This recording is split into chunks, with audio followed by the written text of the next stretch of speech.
படிச்சாச்சா கதை படிச்சாச்சா? இப்போ இந்த புக்கில் எந்த புக்கை எடுத்து காமிச்சாலும் அந்த ஸ்டோரி சொல்லிடலையா?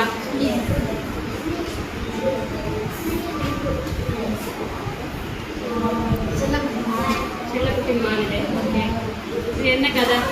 அந்த கதை வந்து ஒரு டீச்சர் இருப்பாங்க. டீச்சர் இதுவும் விதமான ஃப்ரெண்டு எல்லாருமே போவாங்க. அப்போ விளாடும்போது செடி வீட்டு இருப்பாங்க. அவங்க அந்த செடியை நம்ம பார்ப்பாங்க. ஏன் இந்த செடி வரைய மாட்டேங்குது எல்லாருமே இஷ்டப்பட்டு டீச்சர் சொன்னாங்க அது 5 வருஷம் அப்படியே இருக்குது, அதான் என்ன அவங்க ஒரு ஐடியா பண்ணாங்க. நம்ம இந்த செடி தண்ணி கொடுத்துருவாங்க. சரின்னு அவங்களுக்கு போய் தண்ணி ஊற்றி வளர்க்க ஆரம்பிச்சாங்க.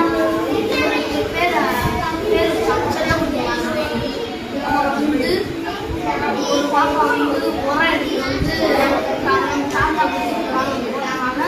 பழம் நிறையா அப்புறம் வந்து தண்ணி என்ன புக்கு? பூசணி அம்மை அழகான ஒரு மலை கிராமம். அந்த கிராமத்தில் வந்து ஒரு அக்காவும் ஒரு தம்பியும் இருப்பாங்க. அவங்க அக்கா தம்பி சொல்கிறாங்க, அக்கா நம்ம ஒரு பூ நடலாமா, பூச்செடி சரின்னு அக்கா சொல்கிறாங்க.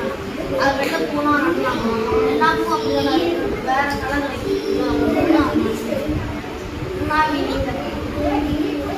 மூணா அதோட அது வீட்டில் வந்து டெய்லி சாப்பிட்டு அன்னைக்குன்னு ஒரு நாளைக்கு சாப்பிட வீட்டில் யாரும் எல்லா நாளும் அப்படியே சோகமாகவே இருந்துச்சு. கண்ணாடி பாட்டு வந்து பெருசாக வேண்டி இருந்துச்சு.